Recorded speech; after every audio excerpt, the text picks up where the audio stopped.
Any decision can be divided into what do I need to do versus how and when. You have to chase the hell yes decisions and stop getting stuck in the meh and okay land. My number one thing, do not make any decisions based on money. Rise and shine, it's espresso time. I wake up every morning. Espresso keep me going. I wake up every morning. Grab your coffee and sip on today's message from Mel Robbins. Also, if you want to have more confidence, check out my free 254 Confidence series. The link is in the description below. Everybody's problem comes down to one pattern you're repeating that you can't see. And if you're somebody that's watching this and you have no clue what you want, I'm going to say that's total bullshit. You might want to get honest with yourself. Like, instead of doing this bullshit, really, I want to be a millionaire, I want to do this. Do you really? Because you can make it happen. You actually can. Look at all the idiots that are making money. You can make money. Any decision can be divided into what do I need to do versus how and when do I need to do it. For the what, that is intuition. And by intuition, I use the word energy. And the way to answer any question for yourself personally that you don't immediately know the answer to is to ask this question. Does it energize and expand my life, or does it shrink it? If it energizes and expands your life, the answer is hell yes. You should absolutely do it. That is what you should do.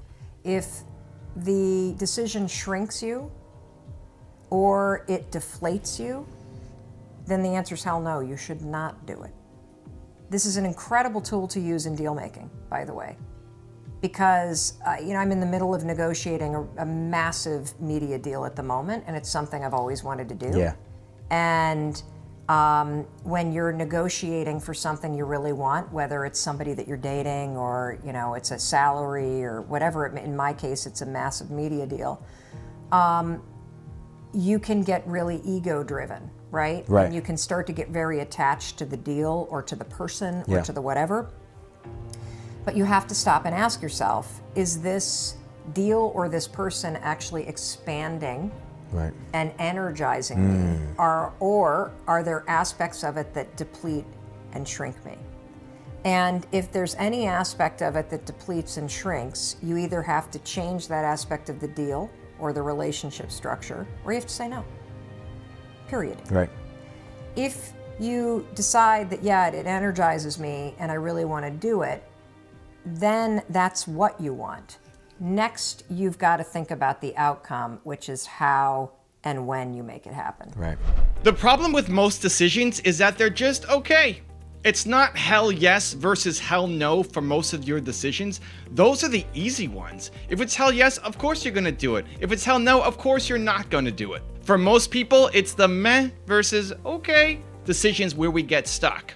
You spend too much time focused on the small decisions that don't actually move your business forward instead of focusing on the ones that you actually get pumped for. So I look at my business, I look at my YouTube channel. My goal right now is I want to get 10 million subscribers on my main YouTube channel. I'm excited, I'm pumped, let's go do it. I'm chasing it down, and I've got a list of ideas, a giant list of ideas. And as people watch my videos and I talk to my friends about it, they give me more ideas.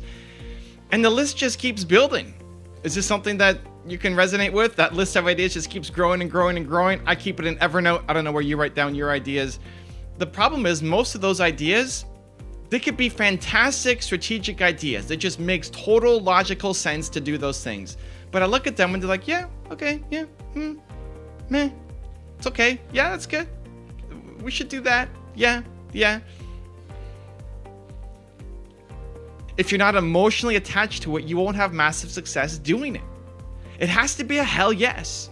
And so when my tour came along, the idea of doing a 23 city, 90-day tour, I don't have time for it. Logically, it makes no sense. I don't have time to do this. It's crazy. Look at this giant list of ideas I have to do. Hell yes, I want to do that. And off we go. 23 cities, 90 days. I just got back. Hey, back in my entrepreneur land setting here. For those of you who are OG for my channel. you have to chase the hell yes decisions and stop getting stuck in the meh and okay land. So I'm going to give you a 3-step process to do it. Step number 1, commit to using hell yes as your filter.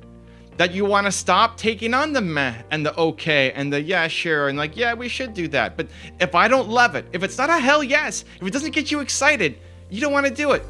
If the person you're hiring on doesn't get you excited, no. If that idea that you want to go chase down doesn't get you excited, no. If it's not a hell yes, it's a no. It's not a hell yes or a hell no.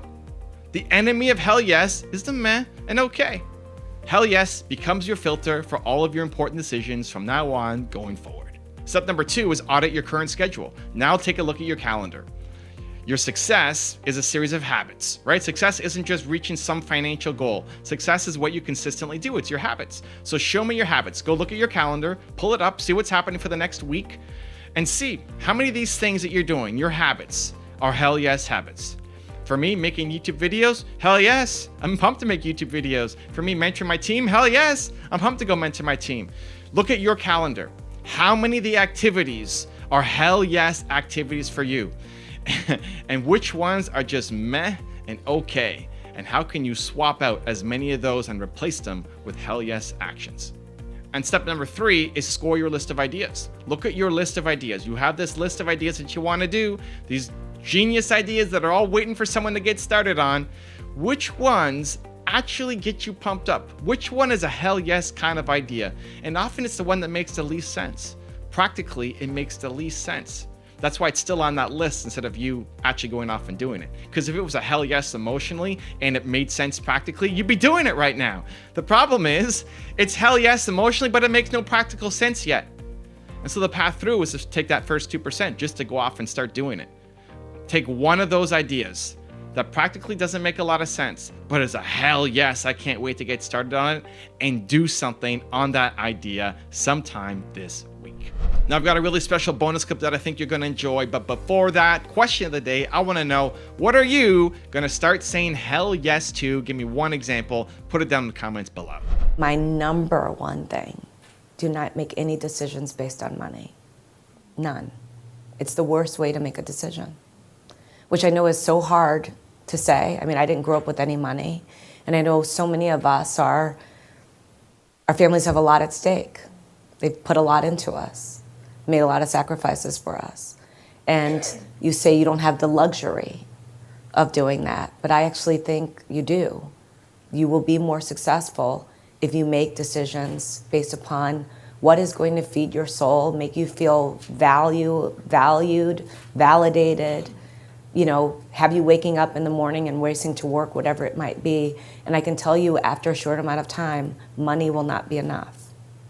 At the end of the day, a bigger paycheck is another suit or more real estate, more square footage. That's what it comes down to. You end up with another room and a fuller closet. And after a while, that's not going to do it. Another would be, and I don't know if you've ever had any interaction with Kyle Maynard. Kyle Maynard's a fascinating guy. He was born a congenital quad amputee, so he has his arms end before the elbows and his legs before the knees. Mm-hmm. Nonetheless, he is in the National Wrestling Hall of Fame, like collegiate wrestling, and is the first person to ever climb Mount Kilimanjaro without prosthetics. So he military crawled the entire mountain. He's such a stud. And he was taught by a CEO at one point. The CEO used this for hiring, but you can use it for anything. This particular CEO, very successful, would have his current employees rank prospective employees from 1 to 10. And that's not interesting by itself. His rule was you can't use 7. So I want you to rank them from 1 to 10. You can't answer 7.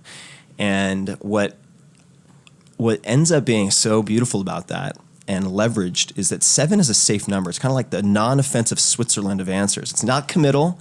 It's not too bad, so you can wiggle out of it. Whereas if you're choosing a 6, that's barely passing. That's not good. If it's an 8, you're pretty stoked. Like you're vouching. He forced them to make a decision. Exactly. So you can, I love it. 1 to 10, no 7. And so I've used that, and Kyle has used it for, say, invitations decisions, for right? anything, Right. invitation to conferences, invitations to coffee, whatever it might be. It's like all right, Decisions in life. decisions in life. If you want more Mel Robbins and her advice on how to assume good intent, check out the video right there next to me. I think you'll enjoy it. Continue to believe, and I'll see you there. Today, for the next 24 hours, I want you to assume that everybody else around you has the best intention.